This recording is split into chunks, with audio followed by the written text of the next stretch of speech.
It's Christian with St. Augustine TV.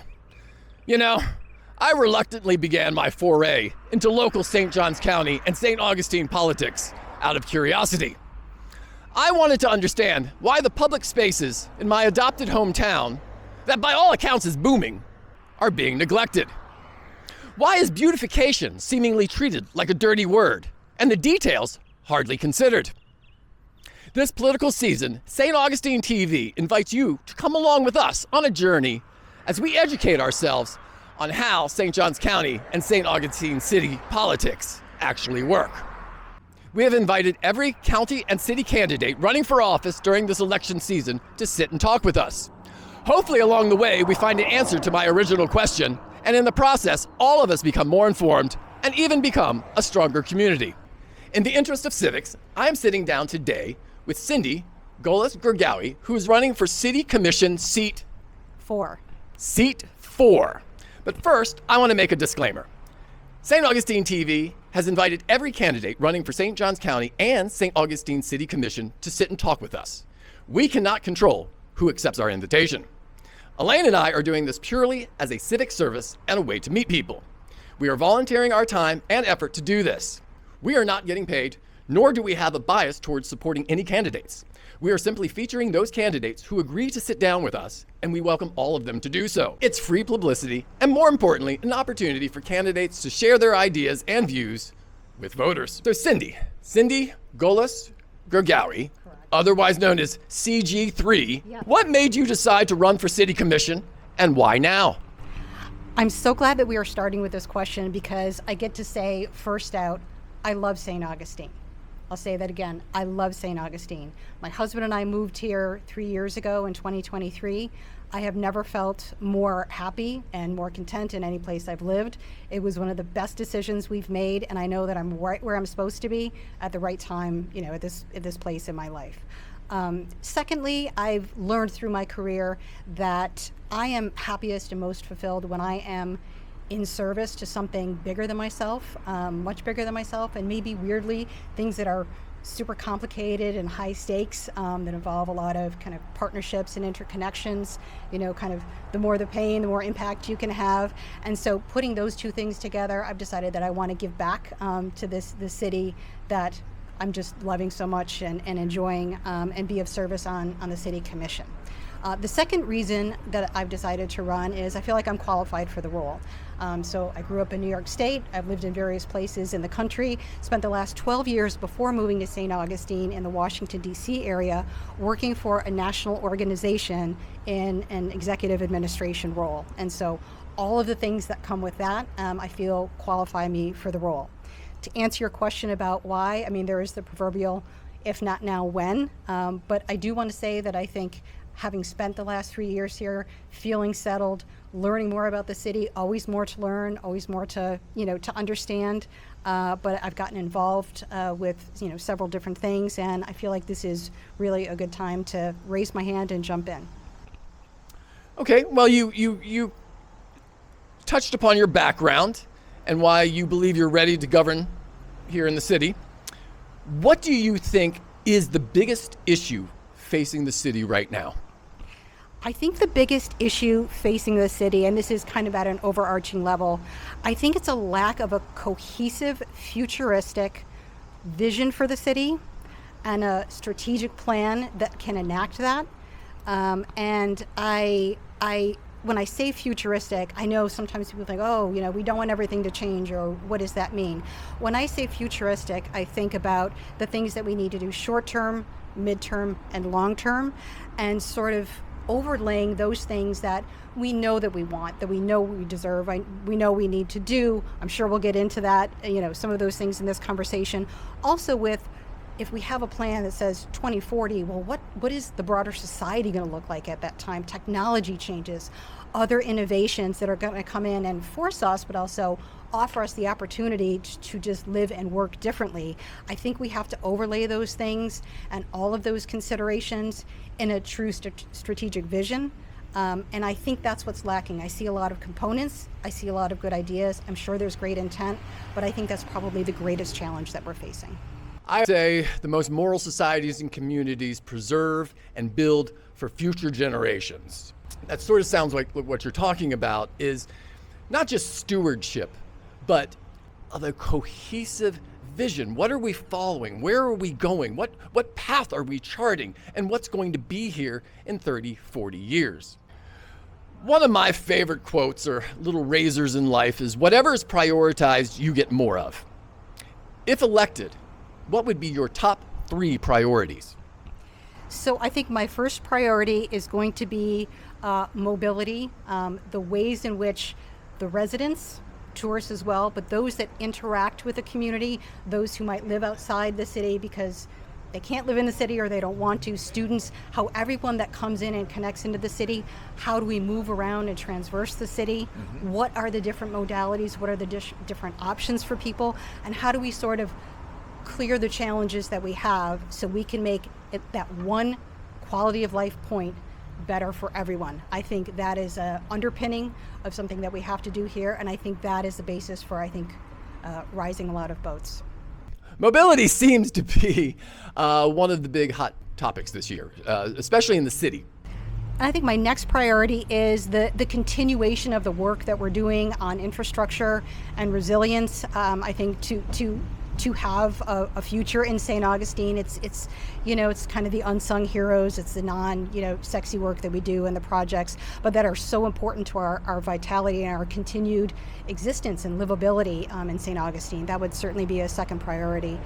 And the third priority, this is an idea that I have. I'm all for testing and revising and doing analytics and talking to people, but it's something that I've been thinking about is, we have commercial property, smaller, zoned for commercial business, smaller properties around the perimeter of the city. And I see a lot of them as not used or underused. And I think we could rethink how those spaces kind of provide for the community, things that would be good for the property owners, that would be good for small business owners, prospective business owners, particularly people who don't have money for high rents. They may not even have money for rent for living, let alone spinning up a business, who don't have a lot of capital to invest, people who are entrepreneurs in the city who do a lot of e-commerce, but also kind of want a space like a microsite where they can also have a bit of a storefront and connect into the city. I think it's a kind of a triple win, and I think if we optimize those spaces, first of all, better curb appeal, right, more attractive for the city, and I think if we rethink the spacing model into more modular microsites, more affordability, give people the space they need, no more than that, I really think we could increase the tax base. I think we could incentivize young people to stay here, to move here. I think the younger generation, certainly the graduating generation, the generation beyond that, they are thinking about their careers and business and what they want to do very, very different than how we did and how we are. I think we have to be attuned to that. I think we have to think about the future for that. And I think that could be one way of keeping and attracting young people and people who want to have families to move here and stay here. I'm really glad that you mentioned that, because my concern is for people who are also in their 20s and 30s. Less and less seems to be here for them. Less cultural programming, less opportunity, the affordability issue, and there's other places vying for their talent. We have to be at an attractive place for a young, vibrant culture as well as retirees, right? So I bring up this issue a lot. What are we doing for the 20s and 30-somethings in our community? And people dance around that issue, and because they don't see it as a big issue. I actually do see it as a big issue. Do you believe the city prioritizes increasing tourism over resident quality of life? I'm going to answer this by saying I don't think so. And I really want to explain why I answer that question that way. I think words matter, and I think details matter. And I think when you use the word prioritize, there is at least a connotation of intent. And so the way that I see it, it really comes down to, I think there's a dissonance and a disconnect. I am going to go on the premise that every person who's currently on city council, all of my opponents, everyone who's running for one of the seats in this election cycle cares deeply about locals and residential life, has great intentions. We have great things on paper of what we plan to do, and yet there's this legitimate perception that there is favoritism or there is a prioritization. And maybe some of the outcomes actually are providing proof that that's the case. I think it comes down to kind of psychology and leadership. And what I mean by that is the psychology of it. We're all people, right? We're humans. So I think sometimes when the heat gets real hot, and this is a pivotal time for St. Augustine and for St. Johns County, I think sometimes we falter. I think we get into analysis paralysis. I think sometimes loud voices of objection, even sometimes aggressively, can sway us. I think that we get worn down. I think that sometimes we go for maybe quicker wins or smaller things that we want to accomplish to feel good, even if it's not connected to some higher purpose. All of these things are part of human nature.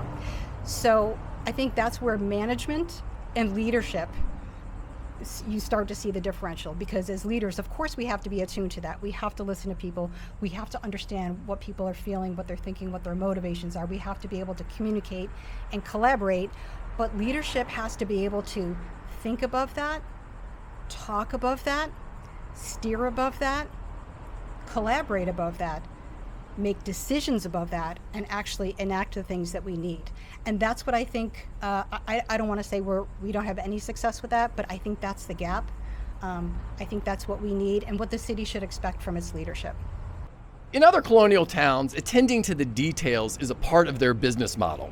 St. Augustine has taken, in my opinion, an opposite approach. It appears to treat beautification like it's a dirty word, and the details seem to hardly matter.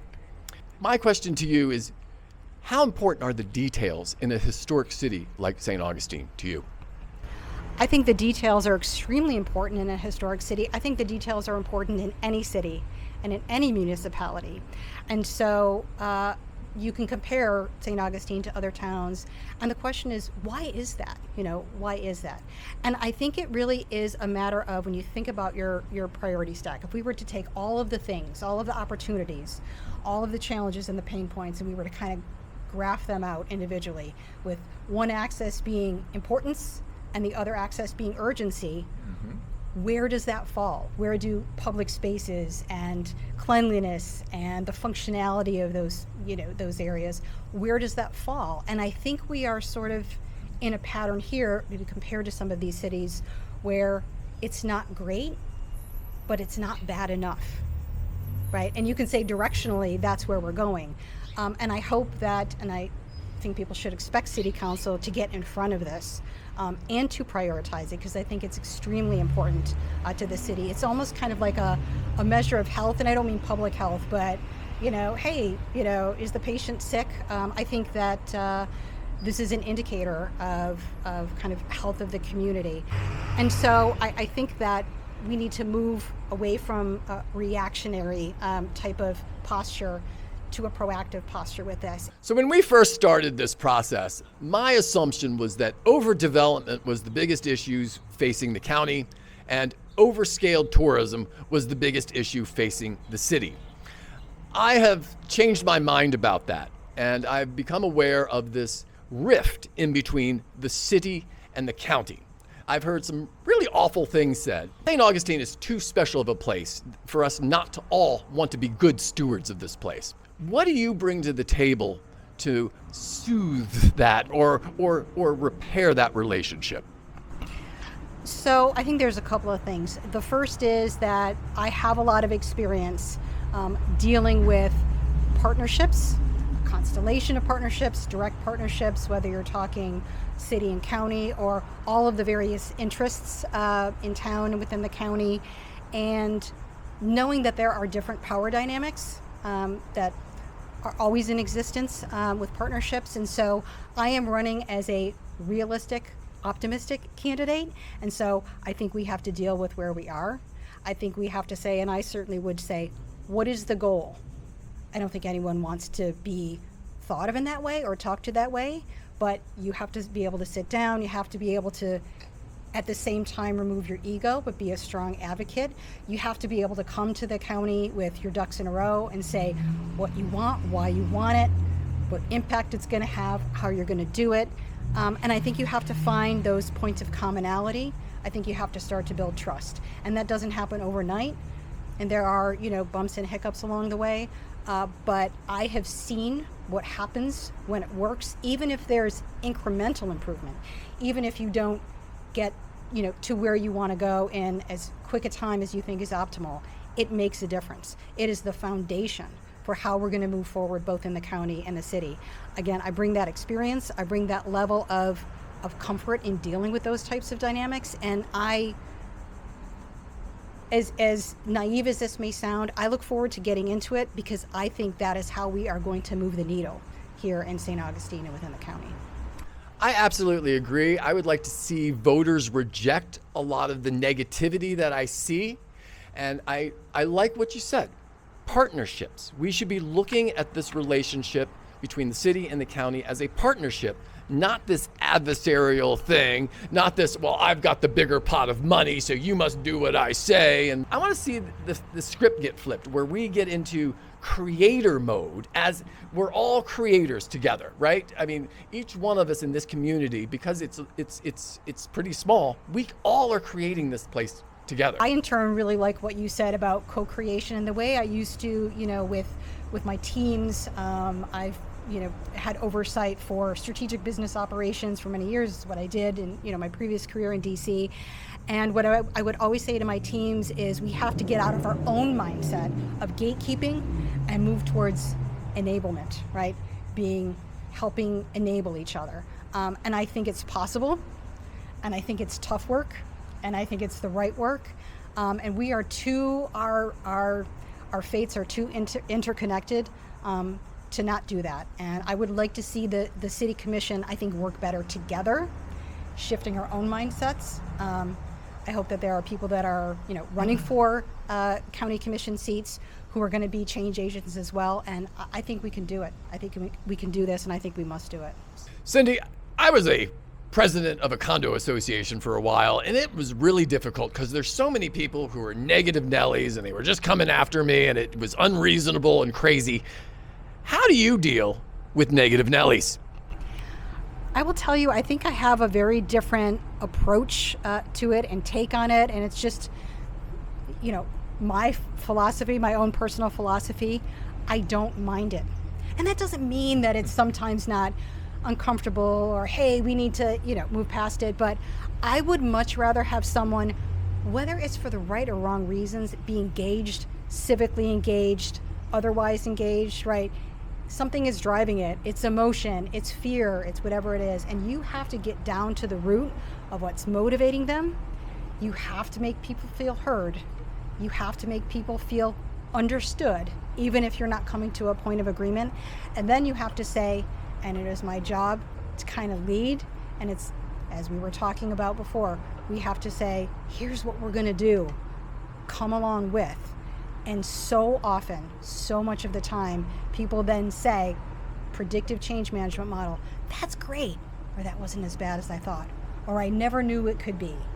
So I welcome it. It doesn't bother me. I don't internalize it. And it's nothing that a 10-mile walk can't cure. So I'm here for it. So you don't stay up all night fretting and fuming and figuring out, what can I say to this person, and why did they think I was such a bad person, and blah, blah, blah? No? Never. See, we differ there. One of the things that I hear a lot about is mobility. Now, the city is in a weird position because the sales taxes go to the state. The bed tax, which is the other big chunk of tourism revenue, goes to the county. So the city is left sort of hustling for tourism revenue, and its biggest chunk is from parking. We just built another parking lot over here. We're building another parking garage. So it's incentivizing cars, and parking. Another chunk of money comes from trolleys. Show me the incentives and I'll show you the outcome. The current incentives in the city are to get people to park in the parking garage and to get their butts on trolleys. So that's a big part of the incentive structure when people are thinking about mobility. I hear a lot of great ideas when it comes to mobility, but I don't see a lot of people concentrating on what the incentives are. Another one of our big advocacy points is for here at St. Augustine TV is for biking infrastructure. We feel that this town could be supremely bikeable. The distances are short, it's flat, the weather is often very good. I've been riding my bike around much of Florida recently, and they're building world-class biking infrastructure. Where do you feel biking comes in with mobility? I think biking is an essential component of mobility. I also think that biking infrastructure is such in terms of the sequence of how we do things, so many other things are dependent on that frankly, I think we've missed opportunities. I think when we've done projects, and again, I am still learning, there's a lot of uptake. You're right, you're 100% right. But we have missed opportunities. It sounds like, again, from my conversations and from what I'm learning, that we get to a certain point and we pull back. And listen, whiplash has opportunity cost for what we're doing, for kind of time to value of what we could be doing and setting St. Augustine up for the future. So I am 100% behind bike infrastructure. I think if we are talking about mobility and the different modes of how people are going to get around, not just within St. Augustine, but out to other points, the periphery to historic points, if we were to accomplish everything but biking infrastructure and biking, it is not going to be comprehensive, it's not going to be futuristic, and it's not going to work. Yeah, I'm not naive. I don't think biking infrastructure is a silver bullet, but I think it is a piece. I think it's a critical piece, and I think e-biking or e-mobility has basically changed the landscape, where it's not just biking anymore. And I see a lot of people in my neighborhood, they have these e-bikes now, but they don't feel comfortable taking them on the road, so they're just kind of putting around the neighborhood. And it's like, okay, but at some point, these things, if we could create safe and protected biking infrastructure, and that's the key, is most people don't want to ride along the shoulder with 50-mile-an-hour traffic, right? We want it, as Heather Neville said, there's this concept of 8 to 80, that an 8-year-old should feel comfortable and an 80-year-old should feel comfortable.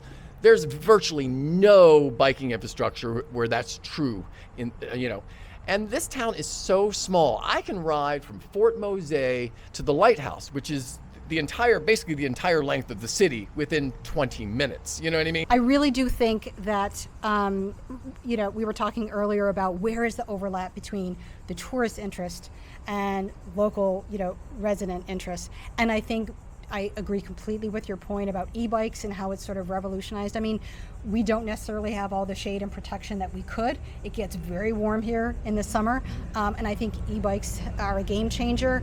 And I would love to see us, pilot an e-bike program. But again, the infrastructure needs to come first. And so I think that I think this needs to be a priority, and whatever has happened in the past, I think it's worth evaluating the past only to not make the same mistakes or missed opportunities in the future.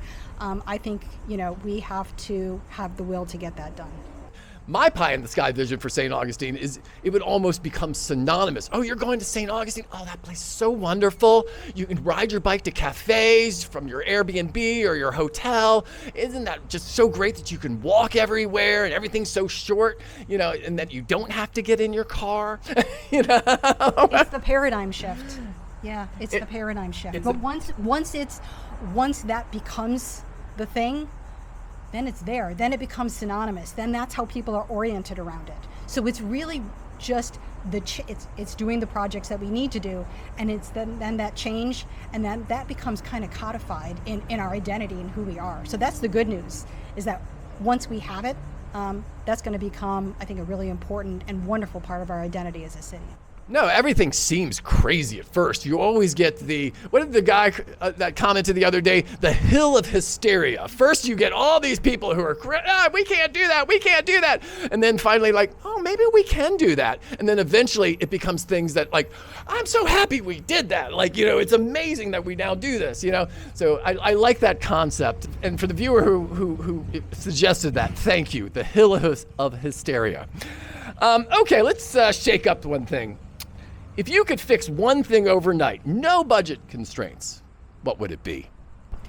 I'm going to go back to the way that those living in the city, those living in the periphery of the city, those that come into the city to work, our students, can traverse the city. I think we're talking about a good, smart, futuristic design that gets us within the city, to get us to all the historic points, where we want to go and how we do it. We've just been talking about biking. I would love to see us explore the idea of an electric water taxi service. I think that we are not doing enough with what we have. And of course, there's anything that you want to do. What are the considerations? How would we do it? What would be the best way to do it? What do we learn from other cities that have done it or have attempted it? But I really think that if we could, it's those kinds of changes where we talk about Nights of Lights, we talk about other things, and those are cyclical. But if we can improve the daily life of it's that every day. On a Thursday, I was able to do this. It's the snapshot of before and after. I wasn't able to do this. I didn't feel safe doing this, if we're talking about biking. And now I can, and I did it today, and I can do it tomorrow. I think that is the greatest measure and the greatest way that we can impact, again, both residents and tourists. It's changing that daily life. Okay, let's get into a few fun things. What's something about you that people in St. Augustine would be surprised by? I don't know if they would necessarily be surprised by this, but it's something that, unless you would know, you wouldn't know. So when we first moved here, and I actually moved here first because I had to come here first, and getting settled and all the things that come with, setting up in a new city and the house. And it was about day 2, and I got a little restless, and I said, well, I want to go meet people, and I want to get out there, and I want to explore the city, and wound up joining a local social group. And then within a couple of weeks after that, it just by fate or happenstance, I had the opportunity to take over and facilitate that group. We've grown from, that's just about 3 years ago, we've grown from about 120 people to, I think it's maybe around 650 people now. And we get together once a month, and it's been a great, it's been a great opportunity for both newcomers like myself, or relative newcomers, and some people who have been here a really long time but said, boy, I haven't been circulating, I haven't met different people, I haven't, been exploring as much as I want. And a great way for people to come to feel like in that space and time like they belong, see old friends, make new friends, and that's been a great experience for me. I've made some of my closest friends through that, and that's something that unless you know, you wouldn't know about me. So I'm hearing community builder. Nice. When you're not working or thinking about the city, what do you enjoy doing? Nature is really my jam. I like getting out in nature. I love hiking.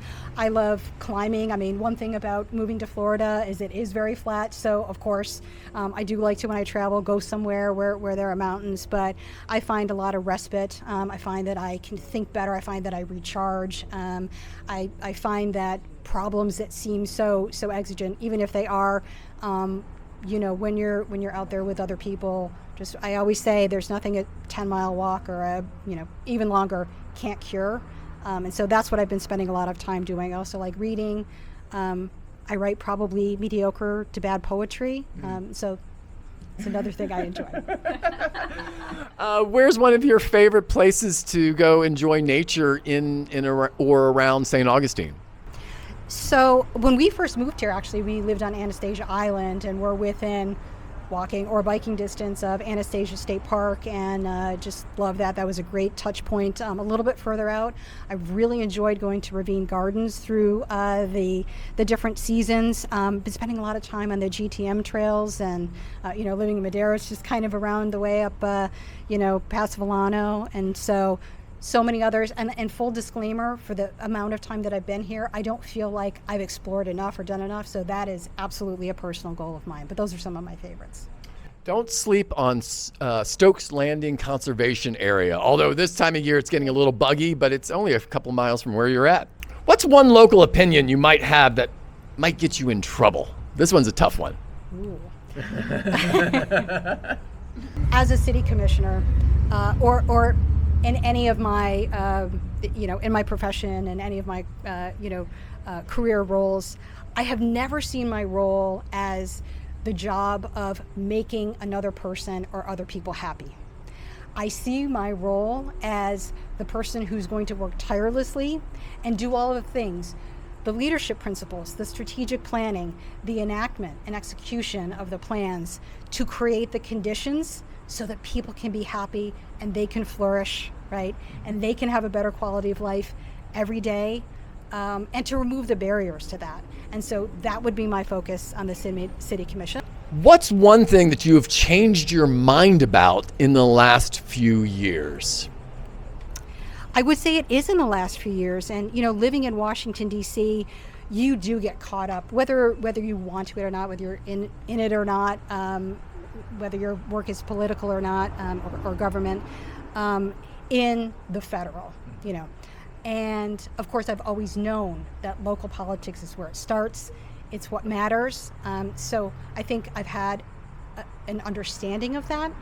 But I think moving here and seeing that and seeing the challenges we have, seeing the opportunities we have, I now understand that better. I can feel it. I can feel it as a resident here, and understanding the power of local politics. And so I have really kind of, from that scoped out view and living in Washington, D.C., really scoped in, and I'm focusing on that. And it's been, again, it's something I knew, but now I'm feeling it and living it. And that's been kind of an epiphany for me. Yeah, I mean, we're pretty limited in our power over the federal government. But when it comes to local politics and what we see and experience in our day-to-day lives, we actually have a lot of power. As a community, we are co-creators. We're co-conspirators in how this place turns out, in our stewardship of this place. What does success look like in or after your first term? So I think there's a couple of things, and it's going to draw from all of the things that we've already been talking about. I think having a city commission that is, and this is something I've really learned in my career, is that there's a huge difference both in terms of how it operates and the impact it can have from a work group and a team. And I want the city commission to really work as a team, and again, leaning into those partnerships, repairing partnerships, seizing on new opportunities for partnerships, and leading and governing in that way. I would want people to be able to say, I see it, I see what you're trying to do, again, collectively as the commission. So I would want to really see that happen. And again, then you talk about kind of the broader concentric ring, partnerships around the county, all of the different interests we have. I want to see people be able to say, I see the strategy. And I see the reason that we're investing in those things, and the benefit that we're deriving from having better partnerships. And third, I would say, we've been talking about mobility.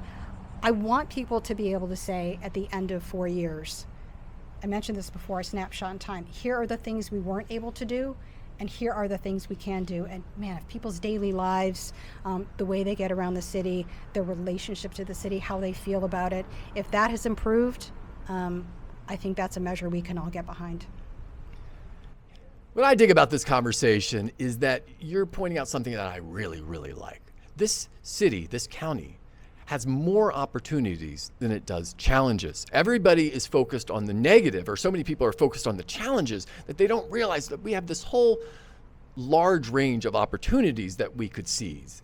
And I think that's, again, switching sort of the mindset, switching the narrative. Instead of focusing on the negative, focusing on what can we do, what can we create.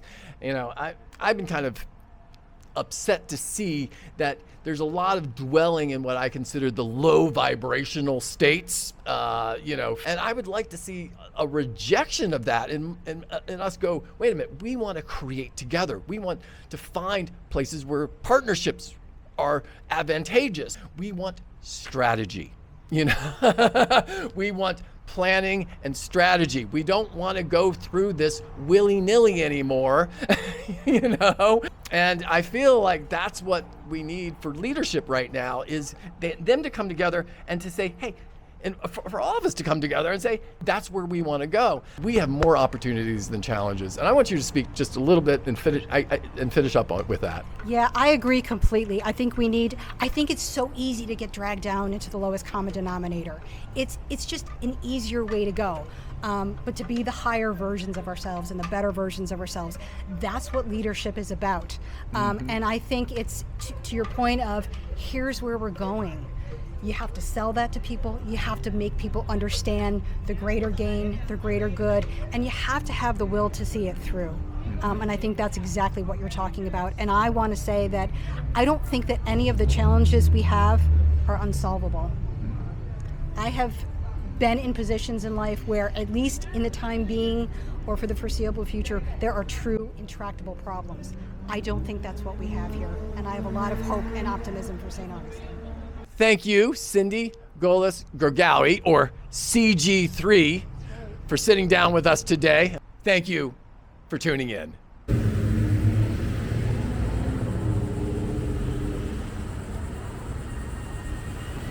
Hey, thanks for watching. For more local St. Augustine content, don't forget to like and subscribe.